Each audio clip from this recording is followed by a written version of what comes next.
পৰৱৰ্তী খবৰ শিলচৰ তাৰাপুৰ মালিনী বিলত চাঞ্চল্যকৰ হত্যাকাণ্ড চুৰিকাঘাটত মৃত্যু সৰবিন্দু বৈষ্ণৱ নামৰ এজন লোকৰ ভূমিকেন্দ্ৰিক বিবাদৰ ভয়ংকৰ পৰিণতি তিনি যুৱকৰ বিৰুদ্ধে হত্যাৰ অভিযোগ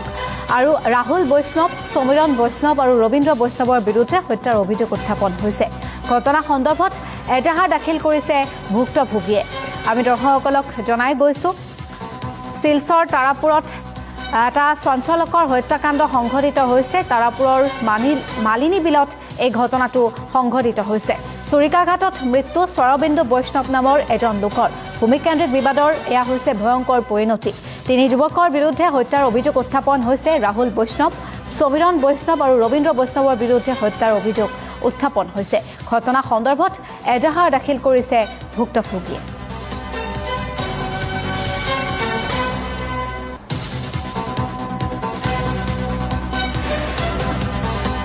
ঘটনাটা হয়েছে তারা বাড়ি বেচছে আমার কাছে ওই তো বিশ্ব বৈষ্ণব লওয়ার পরে তাই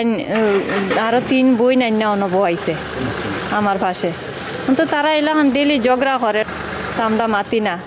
লাস্ট মুহূর্তে এলাম তানাত এর ছাড়া তো আমার আর পথ নাই আমার তো কোনো আত্মীয় স্বজন নাই আমার কে দেখবো আমার জানের চাইয়া আমি আইলাম তানাত হয়তো থানাতে সেরে আমি একটা লেখাইলাম স্বামীরে তো হ্যাঁ ফা কাটি লাইছে আমারও মারছে একবারে এইরকম হয়েছে তো রবীন্দ্র বৈষ্ণব কুটি তার নাম হ্যাঁ এইরকম মারছে মারার পরে তো বিষরে কইলাম বিষয় আমি কিতা করতাম আমার কিচ্ছু করার নাই আর যখন তখন আমার বাড়ির কাগজ আইছে এখন সরকার থেকে জমি দিব এখন আমিও কাগজ দিছি কাগজ দেওয়ার পরে এখন আইছে এখন বিষয় লুপ করিয়া বই থাকে ওই বই নাই দিয়া সেরা আমার জায়গা দখল করাই লাইতো